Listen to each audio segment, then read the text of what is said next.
भूल सकता उस कलवरी,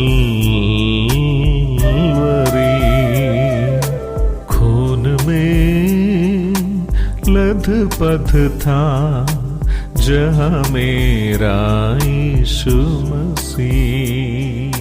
परमेश्वर के नाम की महिमा हो। प्रभात मनन की आराधना मनन में आप सभी का हार्दिक स्वागत है। आइए आज सुबह की शुरुआत करते हैं हमारे उद्धारकर्ता प्यारे प्रभु यीशु मसीह के नाम से। प्यारो, आज हम मनन करेंगे बलिदानों की श्रृंखला के 5वें और अंतिम बलिदान पर, अर्थात दोष बलि पर, जिसे अंग्रेजी में ट्रेस्पास ऑफरिंग भी कहा गया है। आइए मैं आपके लिए इन पदों को पढ़ देता हूँ। लेवी व्यवस्था की पुस्तक 5वां अध्याय उसके 14 से लेकर 18 पद तक। फिर यहोवा ने मूसा से कहा, यदि कोई यहोवा की पवित्र की हुई वस्तुओं के विषय में भूल से विश्वासघात करे और पापी ठहरे, तो वह यहोवा के पास एक निर्दोष मेढ़ा दोष बलि के लिए ले आए। उसका दाम पवित्र स्थान के शेकेल के अनुसार उतने ही शेकेल चांदी का हो जितना याजक ठहराए। और जिस पवित्र वस्तु के विषय में उसने पाप किया हो, उसमें वह 5वां भाग और बढ़ाकर याजक को दे, और याजक दोष बलि का मेढ़ा चढ़ाकर उसके लिए प्रायश्चित करे, तब उसका पाप क्षमा किया जाएगा। यदि कोई ऐसा पाप करे कि उन कामों में से जिन्हें यहोवा ने मना किया है किसी काम को करे, तो चाहे वह उसके अनजाने में हुआ हो तो भी वह दोषी ठहरेगा और उसको अपने अधर्म का भार उठाना पड़ेगा। इसलिए वह एक निर्दोष मेढ़ा दोष बलि करके याजक के पास ले आए। वह उतने ही दाम का हो जितना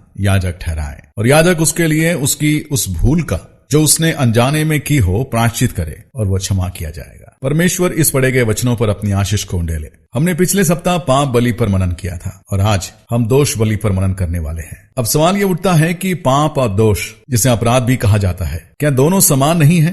यदि पाप और अपराध दोनों ही बातें एक ही हैं, तो फिर इनके लिए दो अलग अलग बलिदान क्यों? नहीं प्यारो, पाप और अपराध दो अलग अलग बातें हैं। आइए मैं इसे सरल शब्दों में समझाने की कोशिश करूंगा। सबसे पहले पाप, अर्थात जो हमारे देह में बस गया है, जिसे हमने अपने आदि माता पिता आदम और हव्वा से प्राप्त किया है, अर्थात आदम और हव्वा का पाप जो संपूर्ण मानव जाति में फैल गया। इस कारण मनुष्य जन्म से ही पापी है। उसके भीतर पाप का स्वभाव समा गया है। जैसे दाऊद भी कहता है, भजन संहिता 51 और उसका 5 पद, मैं अधर्म में उत्पन्न हुआ और पाप में मेरी मां ने मुझे गर्भ में धारण किया था। अपराध का मतलब जो पाप के कार्य मनुष्य करता है, अर्थात उसके भीतर बसने वाले पाप का प्रभाव, जिसे इंसान अपने बुरे कार्यों के द्वारा बाहर प्रकट करता है। एक इंसान अपने जीवन में अपराध जानबूझकर करता है और कई बार अनजाने में भी करता है, अर्थात उसने अपराध किया पर उसके विवेक के अनुसार वह गलत नहीं था। पर इस सच्चाई को हमें याद रखना चाहिए कि हमारे द्वारा किए ऐसे कोई भी कार्य अपराध की श्रेणी में आते हैं कि नहीं, इसका फैसला परमेश्वर ने हमारे विवेक के भरोसे नहीं छोड़ा है। यदि ऐसा होता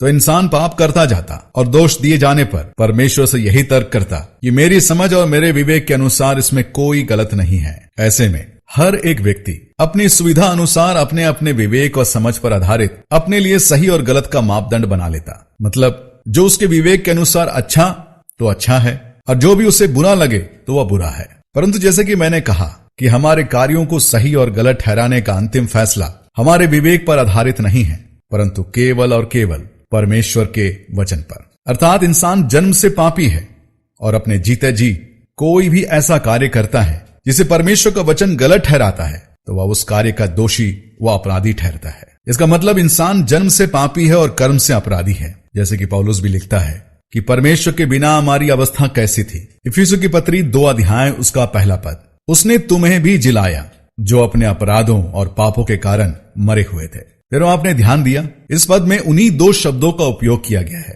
पाप और अपराध। परमेश्वर ने इन्हीं बातों को ख्याल में रखते हुए अपने लोगों के लिए इस 5वें बलिदान अर्थात दोष बलि का प्रावधान किया, जिसे आज हम मनन कर रहे हैं। परमेश्वर के लोगों के द्वारा ऐसे कार्य जो उसने जाने या अनजाने में किया, जिसके विषय में परमेश्वर का वचन उसे दोषी ठहराता है। परमेश्वर के सम्मुख उपस्थित होने से पहले परमेश्वर के प्रत्येक जन को अपने अपराधों के लिए दोष बलि को अर्पित करना अति महत्वपूर्ण था, भले ही उसे याद भी ना हो कि उसने कब और किस रीति से अपराध किया है। जैसे कि हमने पढ़ा था पद 17 में, यदि कोई ऐसा पाप करे उन कामों में से जिन्हें यहोवा ने मना किया है, किसी काम को करे, तो चाहे वह उसके अनजाने में हुआ हो तो भी वह दोषी ठहरेगा और उसको अपने अधर्म का भार उठाना पड़ेगा। प्यारो, इस तरह के सभी अपराधों के लिए दोष बलि एक समाधान था। अब सवाल उठता है कि हमारे लिए फिर क्या उपाय है, क्योंकि हमसे भी कई बार जाने अनजाने में इस तरह के कई अपराध हो जाते हैं। उसका समाधान कैसे होगा? हाँ प्यारो, हमारा समाधान प्रभु यीशु मसीह है,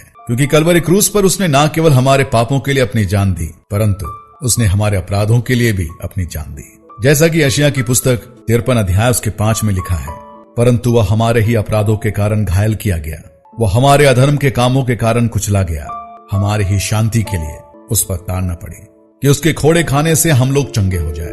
प्यारो, आपने ध्यान दिया, वह हमारे ही अपराधों के कारण घायल किया गया। यदि आगे हम पढ़े तो पद 10 में यशायाह हमारे प्रभु को दोष बलि के रूप में प्रकट करता है।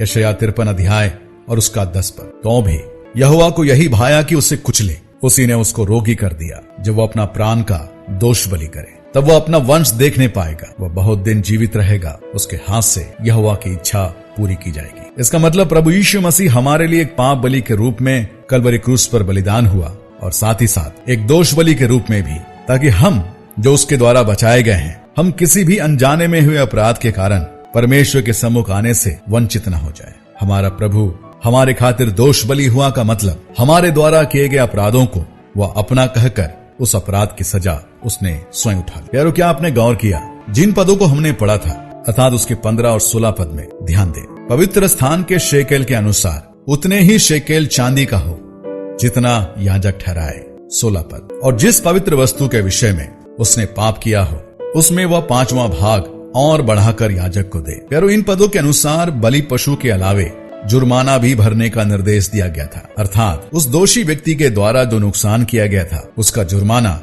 बढ़ाकर भरे। ऐसा करने पर वह उस दोष से छूट सकता है। इन पदों के अनुसार दोष बलि से संबंधित एक और बात हमें यहाँ सीखने को मिलती है कि हमारी भी अवस्था उस दोषी इंसान के समान थी कि जो आदर, जो महिमा, जो सेवा हमें परमेश्वर के प्रति दिखाना था, हमने नहीं किया। अर्थात हमने परमेश्वर का अपमान किया, उसका नुकसान किया। उसके अलावे जाने में अनजाने में हमने कई अपराध किए। अब हमें उसका हर्जाना भरना जरूरी था, परंतु हमारे प्रभु ने अपने जीते जी हमारे बदले उसके जीवन और कलवरी क्रूस पर उस बलिदान के द्वारा पिता का आदर किया, उसकी महिमा की, उसकी सेवा किया और इस रीति से प्राण देने तक आज्ञाकारी रहते हुए उसने उस हर्जाने को भर दिया। मतलब जो कार्य हमसे नहीं हो पाया उसने हमारे बदले जुर्माने के तौर पर उसे पूरा किया। प्रभु यीशु मसीह जो हमारा सिद्ध दोष बलि बना और हमारा रिश्ता पिता के संग बनाए रखा ताकि हम उसके सम्मुख आ सके, उसकी आराधना कर सके, परमेश्वर के उस असीम आनंद और शांति को अपने जीवन में महसूस कर सके। तो आइए हमारे प्रभु के द्वारा किए इतने महान कार्यों को स्मरण करते हुए उसकी आराधना करें, उसकी स्तुति करें, उसके नाम की जय जयकार करें। हम इस विषय को आगे भी जारी रखेंगे। परमेश्वर के नाम की महिमा हो। आप सबको मेरा जय मसीह। जिस हाथ ने कोढ़ी को छुआ, जिस पाँव ने पानी पर चला, उस हाथ में, उस पाँव में मैंने काठी ठुकवा दिया। जिस हाथ ने कोढ़ी को छुआ, जिस पाँव ने पानी पर चला, उस हाथ में, उस पाँव में मैंने काटे ठुकवा दिया। मैं न भूल सकता उस कलवरी, खून में लथपथ था जहाँ मेरा यीशु मसीह।